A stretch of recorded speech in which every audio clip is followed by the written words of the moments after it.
நம்மளை கெடுக்கிறதுக்கும் பல பேர் காத்துக்கிட்டே இருப்பாங்க. ஆக என்ன நம்ம செய்கிறோமோ அது திருப்பி வரும்.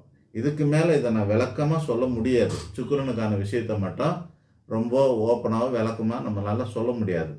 ஆக மொத்தம் தாம்பத்திய பிரச்சனையாலே தான் நீங்கள் சரி பண்ணிக்கணுங்கிறது தான் தத்துவம். அதை மட்டும் தெரிஞ்சுக்குங்க.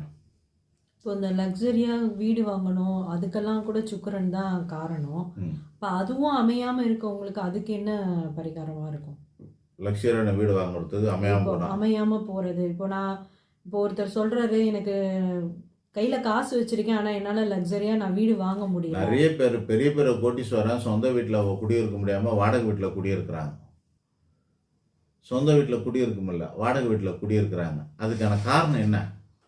வீடு அப்படின்னா இவங்க யாரோட வீடையோ அபகரிச்சிருக்காங்க, அல்லது யாரையோ வீட்டை விட்டு துரத்தியிருக்காங்க, பாதிப்பு ஏற்படுத்துது. அவங்க வீடு கெட்டு போகிறதுக்கு காரணமாக இருக்குது. அதனால் இந்த ஜென்மத்தில் அவங்க சொந்த வீட்டில் குடியிருக்கிறது கஷ்டம்னு அர்த்தம். புரியுதா? இப்போ என்ன பண்ணலான்னா, முடிஞ்சாலும் அவங்கவுங்க வீட்டை அவங்கவுங்ககிட்ட கொடுக்கறதுக்கு நியாயம் தர்மம் பார்த்து அவங்க வீடு அவங்கவுங்க சேர்றதுக்கான உதவிகளை செஞ்சால் தான் தனக்கு சொந்த வீடு அமையும்.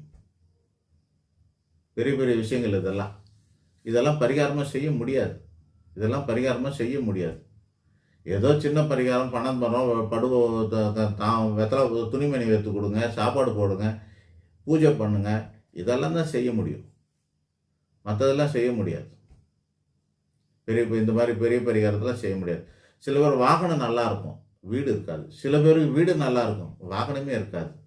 பெரிய பங்களாவில் இருப்பார், வெளியே வரும்போதே கேப் புக் பண்ணி தான் போனவார். வாகனம் இருக்கா, வாகனமே இருக்குது, வாங்கி வச்சுக்கிறார், ஓட்டுறதுக்கு ஆளே இருக்க மாட்டாங்க. இவருக்கும் ஓட்ட தெரியாது, ஓட்டுறதுக்கு ஆளும் கிடைக்காது. என்ன சார் நீங்கள் ஆட்டோவில் வந்தீங்கன்னா, ஆக்டிங் டிரைவர் கூப்பிட்டேன் சார், எவனும் வரல சார்ன்றாங்க. அவ்வளோ பேர் வீட்டில் இருக்காரு, அவ்வளோ பேர் வண்டி வச்சுருக்காரு, ஆனால் அவர் கேபில் இறங்கி ஜாதகம் பார்க்க வராரு. என்னன்னு கேட்டாக்கா, அவருக்கு புதன் சரியில்லை, டிரைவரே அமைய மாட்டாங்க. புதன் தான் டிரைவர், சாரதி, பார்த்த சாரதி. தெரியுமா? அர்ஜுனனுக்கு வாகனம் ஓட்டினது பெருமாளோட கிரகம் புதன். அந்த ஜாதகத்தில் புதன் கெட்டு போயிருக்கு, அவருக்கு டிரைவரும் வரல, அவருக்கும் டிரைவிங்கே தெரில. புதன் கெட்டு போனவங்களும் டிரைவிங்கும் வராது, டிரைவருங்களும் வரமாட்டாங்க. இதுதான் காரணம். ஆக ஒவ்வொரு சம்பவத்தை வச்சு அவங்க ஜாதகத்தில் எந்த கிரகங்கள் வலுவாக இருக்குது, எது பலமாக இருக்குது, எது பலவீனமாக இருக்குதுன்னு நம்மளால் கண்டுபிடிக்க முடியும். அவங்களோட பிரச்சனைகளை தெளிவாக சொன்னாங்கன்னா நம்ம கண்டுபிடிச்சலாம், அதுக்கான பரிகாரங்களை தரலாம். நம்ம வீடியோவில் சொல்லும்போது ஒரு குறிப்பிட்ட விஷயங்களை தான் பேச முடியும், இன்னும் அதிகமாகலாம் இதில் நம்மளால் பேச முடியாது. அதனால் பொதுவான பலன்களை இந்த அளவுக்கு தான் சொல்ல முடியும். நன்றி. வேறு எதாவது இருக்கா?